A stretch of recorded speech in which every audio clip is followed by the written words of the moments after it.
आज का वीडियो उन स्टूडेंट्स के लिए जिन्हें सीए इंटर लो सब्जेक्ट में ना कॉन्फिडेंस नहीं आ रहा है या फिर जिनका अभी तक सिलेबस ही कंप्लीट नहीं हुआ है, जिन्हें लग रहा है कि यार मैं कहीं फेल ना हो जाऊं। कुछ ऐसे चैप्टर्स बता दो जहां से ना मुझे एग्जाम में क्वेश्चन मिलने ही वाले हैं, फिक्स है इन चैप्टर से क्वेश्चन आएंगे ही। हेलो एवरीवन, आई एम जागृति और आज ना आपके साथ मैं बहुत इंपॉर्टेंट थिंग शेयर करने वाली हूँ। सीए इंटर लो सब्जेक्ट में ना अगर तुम पिछले 3 अटेम्प्ट के पेपर्स को देखते हो ना तो एक ट्रेंड तुमको मिलेगा कि यार इस क्वेश्चन में इसी चैप्टर से क्वेश्चन पूछा जा रहा है। तो उस ट्रेंड को देख कर ना मैंने कुछ चैप्टर्स आइडेंटिफाई किए हैं। इसके साथ ही आपके साथ एक बोनस थिंग और शेयर करूँगी, पूरा पेपर प्रेडिक्शन कि क्वेश्चन नंबर 1 में कौन से चैप्टर से क्वेश्चन आ सकता है, क्वेश्चन नंबर 2 में कौन से चैप्टर से क्वेश्चन नॉर्मली पूछा जा रहा है। यार तुम जब पिछले 3 अटेम्प्ट के पेपर को देख लोगे ना तो एक ट्रेंड तुम्हें मिल जाएगा और पता चल जाएगा यार इस चैप्टर को तो मुझे छोड़ना ही नहीं है। देखो, इंपॉर्टेंट चैप्टर आइडेंटिफाई करने का बेनिफिट क्या है, तुम्हें आइडिया हो जाएगा कि यार मुझे इन चैप्टर्स के लो भी अच्छे से समझने, क्वेश्चन एंड आंसर भी अच्छे से करने, प्लस इन्हीं चैप्टर से मुझे राइटिंग प्रैक्टिस करनी है ताकि एग्जाम में मैं अच्छे से लिख पाऊँ। तो विदाउट वेस्टिंग टाइम स्टार्ट करते हैं हमारे वीडियो को। वीडियो बहुत यूजफुल होने वाला है, आपको बहुत हेल्प करेगा लो सब्जेक्ट में ना अच्छा स्कोर करने के लिए। तो अगर आपको रियली वीडियो हेल्पफुल लगता है तो प्लीज़ लाइक कर देना, वीडियो को शेयर करना अपने फ्रेंड्स के साथ और चैनल को सब्सक्राइब कर लेना। ओके, तो स्टार्ट करते हैं।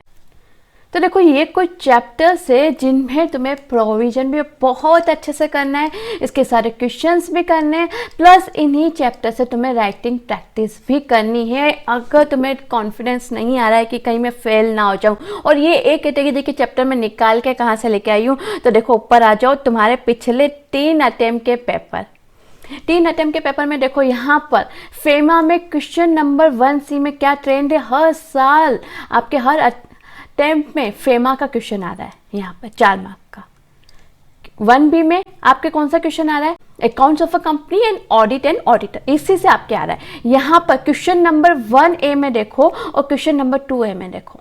यहाँ पे अगर 1A में प्रोस्पेक्टस एंड अलॉटमेंट पूछ लिया ना तो 2A में क्या पूछा है, शेयर कैपिटल एंड डिबेंचर। यहाँ पे सितंबर 24 में देखो और मई 24 में देखो। यहाँ पे शेयर एंड कैपिटल 1A में पूछ लिया तो 2A में क्या पूछा, प्रोस्पेक्टस एंड अलॉटमेंट। यानी क्वेश्चन नंबर 1 में जो 3 चैप्टर है तुम स्किप करने का सोच ही नहीं सकते क्योंकि कंपल्सरी है क्वेश्चन। तो ये तीनों ही चैप्टर्स मैंने कहाँ पर डाले हैं, यहाँ पे आपके ए कैटेगरी में डाले हैं। तो देखो, तुम अगर इस एनालिसिस को देखते हो ना तो मैनेजमेंट एंड एडमिन वाले चैप्टर से आपको 5 to 10 मार्क्स का क्वेश्चन मिल जाएगा। फॉरेन कंपनी से फिक्स है 5 मार्क्स का आएगा। स्पेशली यहाँ पर ना एक को डेफिनेशन वाला पार्ट नहीं, वो पूछा जाता है या फिर सेक्शन 388 पे पूछा जाता है।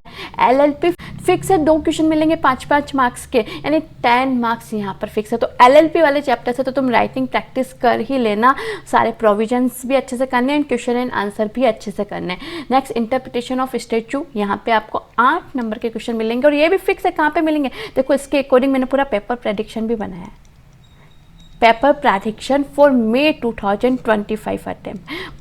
बहुत यूजफुल होने वाला है। और ये ऐसे ही नहीं बना लिया है हवा में, पिछले 3 अटेम्प्ट के पेपर्स आपके देखे और वहाँ से ही पूरा एनालिसिस किया है। तो देखो, क्वेश्चन नंबर 1 में नॉर्मली कौन से पूछे जाते हैं, BOC में तो फिक्स है तुम्हारा ये कि अकाउंट्स ऑफ अ कंपनी या ऑडिट एंड ऑडिटर या फिर फेमा, यहाँ से आपका क्वेश्चन आएगा। यानी क्वेश्चन नंबर 1 के अकॉर्डिंग तो ये 2 चैप्टर तुम छोड़ ही नहीं सकते। क्वेश्चन नंबर 1A और क्वेश्चन नंबर 2A, यहाँ पे थोड़ा ऊपर नीचे हो सकता है, कभी प्रोस्पेक्टस से 1A में पूछ ले या फिर कभी 2A में पूछेगा। तो 2 चैप्टर्स और कौन से हो गए, prospectus and allotment and share capital वाला, ये आपको बहुत अच्छे से करना है। नेक्स्ट देखो, मैंने जहाँ पर खाली एक चैप्टर का नाम लिख रखा है ना, वहाँ पे फिक्स है पिछले 3 अटेम्प्ट से वही पूछा जा रहा है। जैसे मैंने यहाँ पे डिपोजिट लिखा है ना 2B में, तो देखो पिछले 3 अटेम्प्ट मई 24, जैन 25, यहाँ पे 76 सेक्शन 76 कौन सा, डिपॉजिट फिक्स है। यहाँ तुम्हारा सेक्शन 76 के ऊपर क्वेश्चन आना ही है, तो तुम्हें बहुत अच्छे से करके जाना है। देखो, मैं ये नहीं कह रही तुम्हें 100% कोर्स नहीं करना है, तुम्हें करना है, लेकिन ये एनालिसिस मैं उन स्टूडेंट्स के लिए शेयर कर रही हूँ जिन्हें कॉन्फिडेंस नहीं आ रहा है, लो में या थ्योरी सब्जेक्ट में पास होने में भी प्रॉब्लम होती है, उनके लिए बहुत हेल्पफुल है। नेक्स्ट देखो, यहाँ पर क्वेश्चन 2C में आपके फिक्स है जनरल क्लोज एक्ट आएगा। यहाँ पे 3A और B में थोड़े ऊपर नीचे हो सकते हैं चैप्टर के, कभी कुछ और पूछ ले।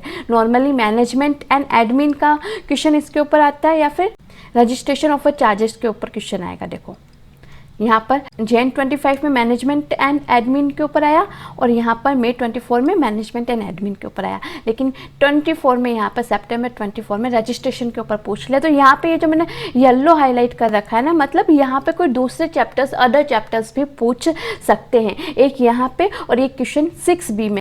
यहाँ पर भी हमेशा अलग अलग चैप्टर से क्वेश्चंस पूछते हैं, तो यहाँ पे आपको थोड़े दूसरे चैप्टर से क्वेश्चंस मिल जाएंगे। नेक्स्ट देखो आपके क्वेश्चन नंबर 4A में डिविडेंड पे बार बार क्वेश्चन पूछा जाता है, फिर फॉरेन कंपनी पे पूछा जाता है। डिविडेंड में भी सेक्शन 123 है ना, उसके ऊपर बार बार क्वेश्चन आता है, तो वो आपको बहुत अच्छे से करके जाना है। नेक्स्ट LLP, मैंने कहा LLP पे 10 नंबर के क्वेश्चन आएंगे, फिक्स है। एक क्वेश्चन आपको मिलेगा 4B में, एक क्वेश्चन मिलेगा आपको 5B में, ये आपका LLP। तो ये जो पेपर प्रेडिक्शन है प्लस ये जो मैंने चैप्टर्स बताए, फर्स्ट तो आपका क्या काम है कि जो चैप्टर्स बताए ना, इन चैप्टर्स का वेटेज अराउंड 50 to 60 मार्क्स है। अगर अच्छे से कर लिए तो 40 मार्क्स तो तुम इजीली लेके आ जाओगे। मैं यही नहीं कह रही हूँ खाली यही करने, इन चैप्टर्स के तुम्हें provision, questions plus writing practice सारी चीज़ें करनी।